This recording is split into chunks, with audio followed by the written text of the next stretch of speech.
I haven't felt that kind of cold, sick realization since the day my wife passed. Only this time, the person standing across from me wasn't a doctor delivering bad news. It was my only son, preparing to bury me financially. We were in the most expensive restaurant in the city, the air thick with perfume and betrayal. When he leaned in and whispered, "Don't worry, Dad, it's just some old papers to secure your debts," I knew he was lying. And as I slowly adjusted the frame of my glasses, activating the tiny hidden lens, I made a silent promise. You steal from the man who taught you to walk, and you deserve to crawl. My name is Arthur. I'm 69, a widower with some mild memory issues that my son, Mark, has leveraged into a full-blown narrative of senility. Mark, 35 and perpetually unemployed, sees me as a forgetful ATM whose PIN he's about to change forever. What he misses is that the mind which pioneered early systems at Google doesn't just switch off. It learns new, sneakier ways to work. If you enjoy stories of perfect legal revenge and manipulative family drama, hit that subscribe button now. You won't want to miss the cold, hard justice coming Mark's way. The setting, a private booth at the Meridian, was crucial to Mark's performance. He played the dutiful, worried son perfectly, smothering me with nauseating affection. I played my part too, fumbling for my wallet and complaining about the menu font. Every act of forgetfulness was bait, boosting his overconfidence. He thought the trap was foolproof, but it was literally sitting on my face. Mark had, thoughtfully, bought me these new blue light filtering glasses a few weeks prior. He had no idea that I, a specialist in miniature sensor technology, had completely overhauled his generous gift. I replaced the decorative rivet on the left arm with a nearly microscopic high-resolution endoscope camera and a directional microphone. The activation mechanism was a barely perceptible magnetic switch hidden under the hinge, triggered by nothing more than a specific, intentional adjustment of the glasses on my nose, a slight push with my index finger, like an old man settling his spectacles. And now, the moment of truth. "Dad," Mark said, his voice dropping into that patronizing tone reserved for the elderly. He slid a thick stack of papers across the tablecloth. "These are those financial documents to protect your assets from any unexpected debts. I've highlighted the signature pages." The title on the cover wasn't Financial Protection. It was in bold, official print. Last Will and Testament of Arthur P. Kendall. The key paragraphs confirmed the brief. My entire estate to Mark. My portion? A lump sum of $1,000. He offered me the pen. I took it, but my hand hovered over the signature line. The betrayal was a cruel attack on my dignity. I looked up, meeting his smug, expectant gaze, and smiled weakly. "Before I sign anything, son," I mumbled, deliberately dragging out the words, "My eyes aren't what they used to be, even with these wonderful glasses. I just need to be absolutely sure. Read me the highlights, Mark. Tell your forgetful old dad exactly what I'm signing for the record." Mark's smile widened. He had no idea he was about to sign his own life sentence. Mark took my request to read the highlights as the green light he'd been waiting for. He leaned back slightly, his expression shifting from faux solicitude to outright condescending confidence. He knew he had the advantage. I had the pen, but he had the script. And he believed my brain was already too foggy to follow either.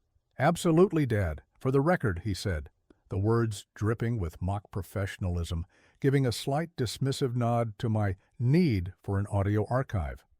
The truth is, he figured my memory was so unreliable, I'd just forget I even asked him to explain it by the time we finished our appetizers. He tapped the document. "This isn't really a will in the traditional sense, Dad. Think of it more as a streamlined financial directive. Because of your recent episodes, it's about simplifying things. It bypasses messy public probate courts. It ensures a fast, clean transfer of assets and shares, protecting them from the taxman and anyone else who might try to exploit your current, vulnerability. The word vulnerability hit me like a physical blow. He wasn't talking about external threats, he was talking about me. That tiny, hidden camera recorded the slight tremor of rage in my hand as I held the pen, but on the outside, I maintained the perfect facade of the confused retiree. I blinked slowly, adjusting my posture, which was my subtle signal to the mic that I was ready for more. "So simplified," I mumbled, leaning forward conspiratorially, as if struggling to grasp the complex corporate jargon. "But what about the specifics? The house? The stocks? My wife's jewelry? That's all clearly designated, yes?" I needed him to confirm explicitly that everything was covered by this single document. Mark waved his hand dismissively. "It's all encompassed by the primary clause, Dad. All real and intangible assets. That $1,000 lump sum we agreed on, that stays entirely separate, liquid for your immediate needs, of course. The rest is consolidated and placed under my executive control, effective immediately upon signing. It's for efficiency. It's peace of mind." He was avoiding saying inheritance or zero. But the phrase executive control was damning enough, confirming his criminal intent to seize all assets. He pushed the paper slightly closer, his smile tight with impatience. He wanted the ink on the page. His eyes flickered to the other diners, then back to the signature line. The champagne cart rolled past, and Mark seized the moment. "Tell you what, Dad, let's seal this deal. A quick toast, just us, to your long health and the health of the family finances." He reached for the chilled bottle of Veuve Clicquot. I knew this was the final act before he tried to hustle me into signing. The glass he was about to raise would be the perfect prop for his confession, the perfect prop for his downfall. Mark popped the cork with a soft, elegant thwump, the sound of money being wasted, or in this case, about to be stolen. He poured 2 glasses of the golden bubbly. This was his big moment, the final ritualistic step before the signature. "A toast, Dad," he announced, lifting his glass, "to your clarity and to the future." I raised my glass, took a small sip, and set it down before him. As he was distracted by the slight fizzing on his tongue, I executed the move. My right index finger, positioned innocently by the temple, pushed the side of my glass's frame, a tiny millimetric shift that activated the magnetic switch. The miniature camera and microphone were now fully engaged, capturing high-definition video and crisp audio of the most incriminating face in the room, Mark's. "That's lovely, son," I said, leaning in, forcing him to lower his voice. "But before we get too festive, I'm stuck on one thing. You know how the doctor keeps telling me to establish protocols? Everything needs a protocol now, apparently. So, for my own peace of mind, let's just create a quick verbal protocol for these papers." His smile faltered slightly. Mark hated extra steps. He wanted the signature now. "Dad, we've been over this. It's a clean transfer," he insisted, a hint of impatience coloring his tone. I know, I chuckled softly, playing the charmingly difficult senior. "But humor your old man. Just for the recording, all right? I need you to confirm 3 things just so I can tell my nurse later exactly what happened. I need to know why this is better than my existing will." Mark sighed, a barely audible huff of arrogance. He saw this as a minor annoyance, not a devastating trap. He loved hearing himself talk about finance, especially when he thought he was the smartest person in the room. "Fine. Protocol," he conceded, putting down his glass. He started speaking, addressing the papers rather than me, as if dictating to an invisible stenographer, which, technically, he was. "First, your current will is messy. This document is a new will. It legally supersedes all prior documents, ensuring a completely clear chain of ownership." He paused, looking at me to gauge my reaction. I gave him a blank stare, signaling, "Continue. I don't follow." "Second," he continued, emboldened by my apparent confusion, "it specifically names me, Mark Kendall as the sole heir to the entirety of the Arthur P. Kendall estate, which includes the houses, the trust funds, and all corporate shares. He finally said the words, sole heir, and the confirmation was like gold being etched onto the recording. And third, he added, with a sickeningly sweet tone, it ensures that the only provision for you, Arthur, is that prearranged lump sum, the $1,000 as a token of goodwill to cover any immediate, small expenses. The rest is done. He pushed the pen into my hand again, but now there was a desperate edge to his movement. See? Clear as a bell, Dad. Now sign it. The pen felt heavy. I had everything I needed. Mark had just confessed to the nature of his fraud, confirmed his malicious intent to strip me of everything, and openly admitted that the document was a new will that designated me a pauper, all on high-definition video. The internal rage I felt was now cold and focused. I just needed one last devastating piece of evidence. Mark was done with the pretense of financial efficiency. He just wanted to hear the scratch of my pen on the paper and claim his victory. He grabbed the glass of champagne and took a large, eager gulp, his eyes shining with pure, unadulterated avarice. "Look, Dad," he said, and this time the politeness was gone, replaced by a cutting, superior edge. He lowered his voice, believing he was sharing a confidential secret, but that directional microphone was drinking in every syllable. "Let's be honest about this. The original will? It's a disaster. It's got trusts for every cousin you barely remember and charitable donations that will drain the capital." He leaned across the table, his breath reeking slightly of expensive wine. "And let's be brutally honest about your current state. You call me 3 times a day asking where your car keys are. You mistake the maid for your sister. You signed a blank check for a Nigerian prince last month, remember? No, of course you don't." He laughed, a short, cruel sound that pierced the opulent silence of the private booth. "This isn't about protecting the assets from debtors. It's about protecting the assets from you." That laugh, the one I mentioned in the hook, was the worst thing I'd ever heard come from his mouth. It wasn't the sound of ambition. It was the sound of a predator celebrating his prey's weakness. The cold fury inside me crystallized, sharpening my focus. The video frame captured the moment his face turned from faux concern to triumphant malice. This, right here, was the irrefutable evidence of exploitation and contempt. "So, Mark," I interjected, keeping my voice soft and slow, playing the role to perfection. "You mean this new document is basically confirming that I'm, well, too much of a liability to handle the business anymore?" I prompted, gently pushing him to use the most damaging terminology. He nodded eagerly. "Exactly. Liability. That's a good word for it, Dad. You're losing your edge. And frankly, the Kendall legacy, the company, the real estate, it's too important to be frittered away because your memory decides to take a vacation. I need full legal access to make executive decisions, and you need to be comfortable. That $1,000 I'm giving you, that's more than enough for a senile, wealthy fool who just needs his pills and a TV remote." He used the word fool.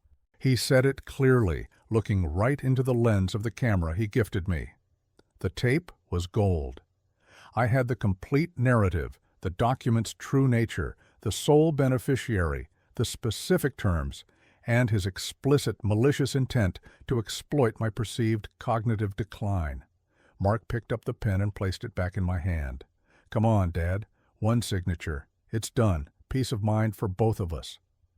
I looked at the pen, then at the signature line. The script was over. I had what I came for. The question wasn't if I was going to sign, but how I was going to leave. I had to make an exit that left him confident, but failed to complete the contract. I needed to shatter his certainty without revealing my hand. Mark held his breath, waiting for the signature. The pen in my hand felt like a ceremonial sword, ready to deliver a final fatal blow to the wrong person. He didn't know the pen was just a prop. The real weapon was recording everything on my face. I stared at the spot where my name was supposed to go. I could feel the heat of Mark's anticipation. He was practically vibrating with greed. I knew if I signed, even temporarily, it would complicate the legal cleanup. I had to leave without completing the contract, but I had to do it in a way that left him utterly convinced I would finish the job later. I leaned back, suddenly dropping the pen onto the crisp white tablecloth. It rolled, stopping inches from the fake will. "Mark," I said, my voice deliberately shaking a little, not with fear but with manufactured distress. I don't feel right." His expression instantly snapped from triumphant to annoyed. "What? What is it, Dad? Just sign, we're almost done." No, it's that fish, I think," I muttered, pressing a hand to my chest with a dramatic flourish. "My stomach, it's turning, everything's spinning a bit. My doctor said these episodes can hit suddenly if I rush things." I closed my eyes briefly, playing the part of the frail old man perfectly. "I can't concentrate. I can't read this now. I won't sign anything when I feel nauseous." This was the perfect excuse. He couldn't argue with a medical emergency, especially one related to my supposed cognitive issues. If he pressed me, he risked me becoming suspicious, which would halt the whole process. He was too close to his millions to risk it. Mark immediately reverted to the doting son persona, but the venomous frustration in his eyes was pricelessly captured on the recording. Okay, Dad. Take it easy. Deep breaths. We can do this later. The papers aren't going anywhere." "No, I need to leave," I insisted, already pushing my chair back. I rose slowly, deliberately leaving the pen and the papers on the table. "You pay the bill, son. I need fresh air immediately." I moved toward the exit of the booth, stopping only to take off my glasses and casually rub the temples, the motion that silently deactivated the recording and saved the file in the micro-memory. Mark was scrambling to call the waiter, distracted by the sudden drama. He barely glanced at me as I walked away. In his mind, the documents were still on the table, and the signature was merely delayed, not derailed. He was certain he still controlled the game. I didn't waste a second. Once outside, I didn't look back. I got into my car and drove straight to my estate. My first and only priority was to secure the evidence. I connected the glasses to a secure server, downloaded the video and audio file, and immediately uploaded the encrypted evidence to my corporate counsel's dedicated, confidential, legal portal. The moment that file finished uploading, the war officially began. Mark was still sitting in the restaurant, toasting his future. He didn't know that future had just been professionally canceled. The moment the video file was secured, the emotional turmoil that had fueled my performance disappeared. The confused, frail old man dissolved, and the cold, calculating engineer from Google's golden era took his place. This wasn't personal anymore. It was a business problem, requiring a ruthless, legal solution. I immediately called two people, Patricia Chen, my corporate counsel who handled all the high-stakes board maneuvers, and Roger Maxwell, my estate lawyer and a close friend of my late wife. I didn't mince words. "I need both of you at the estate in 30 minutes, I told them, my voice firm and clear. "Bring non-disclosure agreements. We are dealing with attempted financial fraud and the exploitation of a perceived senior vulnerability perpetuated by Mark Kendall. I have indisputable video and audio evidence." They arrived looking grave but professionally intrigued. I ushered them into the secure media room and, without preamble, played the most damning clips. We watched Mark's cruel laugh, his explicit confirmation that the document was a new will, and his verbal abuse calling me a senile wealthy fool. When the clips ended, the silence in the room was heavy. Roger, the estate lawyer, leaned back, his face pale. "Arthur, this is devastating. Legally, this isn't just a breach of fiduciary duty. This is criminal intent to commit fraud. He used your perceived incapacity as a weapon." Patricia, the corporate counsel, was already strategizing. "The corporate angle is faster. Mark is currently on the board of the foundation and holds a minor administrative role in the holding company. We can use this documentation of gross ethical misconduct and malicious intent to defraud a principal officer to remove him. Immediately. No messy police reports, no public scandal, just professional annihilation. Our plan was surgical, not ruin Mark emotionally, but destroy his entire financial foundation. If I went to the police, it would be a public family tragedy. If I let my lawyers handle it, it would be a professional execution. I want him gone from every facet of my life and legacy, I instructed, my voice flat. I want every asset he currently controls or benefits from, including the condo he hasn't paid rent on in 2 years, frozen. We use this video as leverage, but we never release it publicly unless he sues. The first strike was prepared that very evening. Patricia started drafting the paperwork for an immediate internal audit and a suspension of Mark's company privileges, effective before he woke up the next morning. Mark was about to learn that when you try to swindle a Google engineer, you don't get a warning shot, you get a 0-day exploit. The game was no longer in the restaurant booth, it was in the courtroom, and I was holding the winning hand. Mark wasn't worried about my sudden departure from the restaurant. He was annoyed, yes, but not worried. In his mind, the signatures were guaranteed. He still had the papers, and the old man was just being predictably difficult.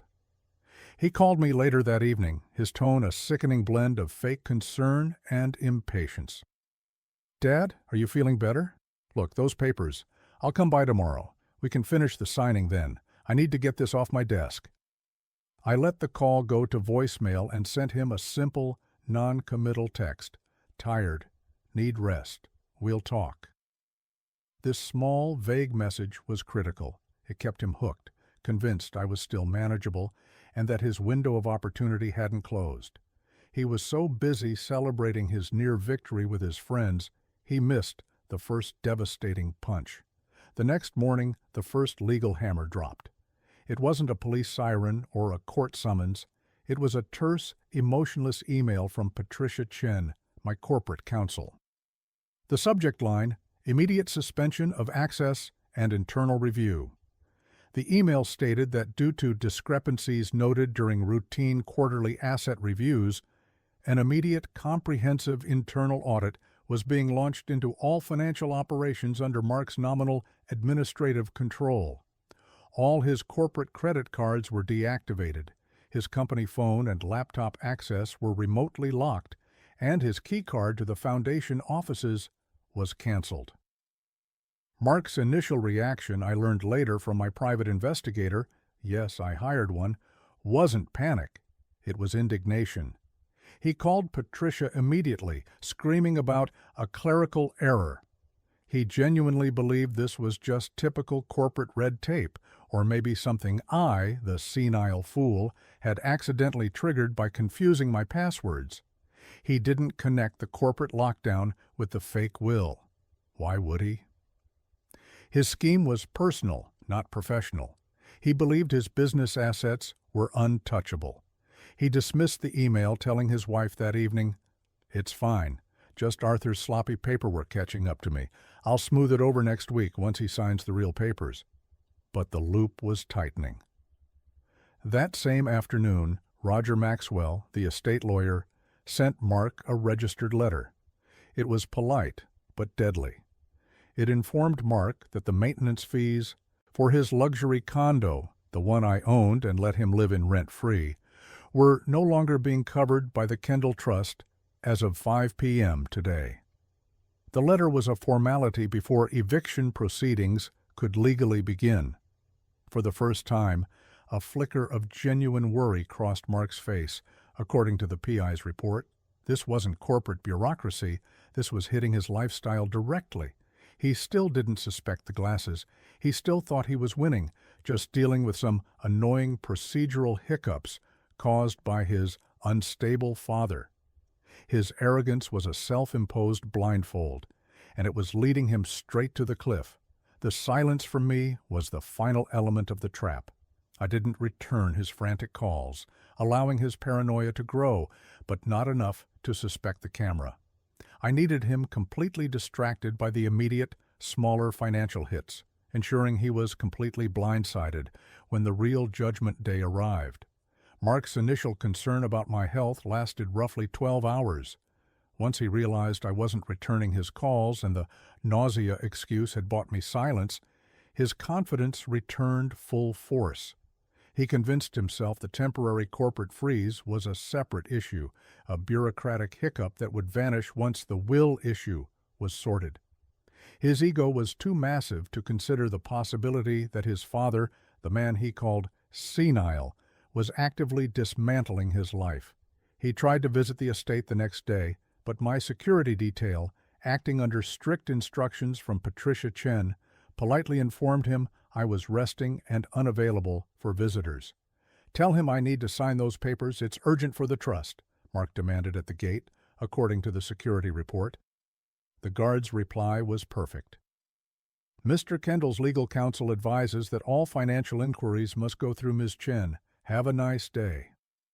This confirmed Mark's belief that he was dealing with the lawyers, not me. He saw the lawyers as obstacles to be navigated, not as a direct extension of my carefully calibrated revenge. He thought they were just protecting my assets from me, the forgetful owner. This provided a twisted sense of security. Later that evening, the surveillance I placed on his favorite golf club, part of the enhanced investigation, yielded unexpected dividends. Mark was having drinks with two of his associates, openly celebrating his recent maneuvers. He was getting drunk on his own arrogance. "I tell you, gentlemen, it's done," I heard him boast on the audio feed. "The old man is so far gone, he thought the new will was a declaration of debt protection. I practically hand-fed him the lies. He tried to claim food poisoning, but I left the papers right there on the table. He's just delaying the inevitable." His associate, a vulture named Ken, laughed. "So you're officially sitting on a gold mine, Mark? Just waiting for the ink to dry?" "Exactly. The corporate audit? Child's play. Once. The main document is signed. I dissolve the foundation and control all the liquid capital. I'm thinking new yacht by Christmas. A big one.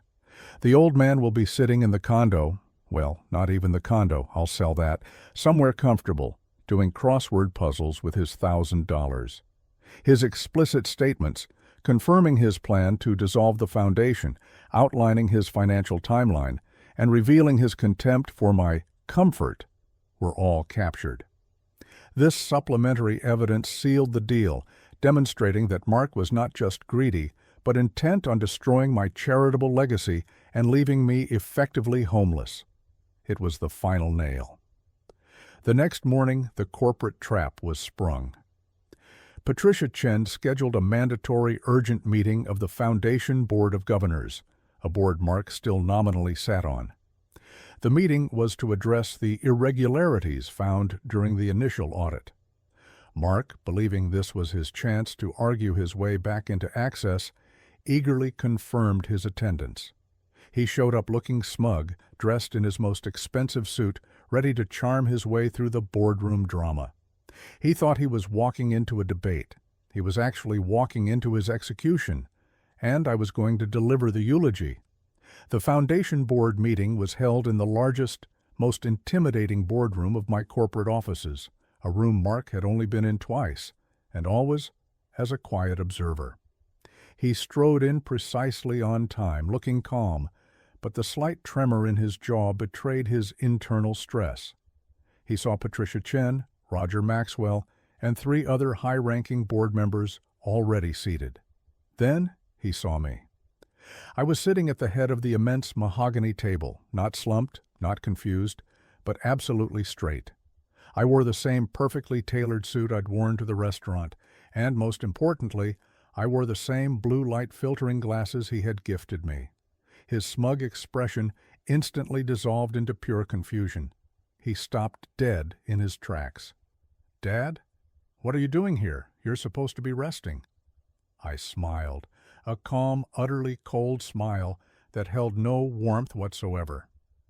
"I decided a full recovery was in order, Mark. Please take a seat. We have an important matter to discuss regarding your future with this foundation." The tension in the room was suffocating. Patricia Chen began the meeting, stating that the internal audit had uncovered highly unethical and potentially criminal attempts to exploit and defraud the founder, Arthur Kendall. Mark immediately launched into his defense, calling it a witch hunt and a misunderstanding of an oral agreement he had with me. "That's enough, Mark," I interjected, my voice cutting through his panicked noise. "You don't get to lie in this room, you get to listen." I nodded to Patricia. She dimmed the lights, and the giant monitor on the wall, usually reserved for quarterly reports, lit up. The title flashed, Exhibit A, Mark Kendall, Confession of Intent to Defraud. Date of restaurant meeting. Mark's face went white. He knew instantly. The video started. We watched in chilling silence as he explained the streamlined financial directive that would leave me with only $1,000. Then came the damning unedited confession, captured perfectly on the tiny lens just inches from his own face. The room watched him laugh. "And let's be brutally honest about your current state. This isn't about protecting the assets from debtors. It's about protecting the assets from you." The camera focused on his cruel, arrogant smile. Then came the final insult. "That $1,000 I'm giving you, that's more than enough for a senile, wealthy fool who just needs his pills and a TV remote."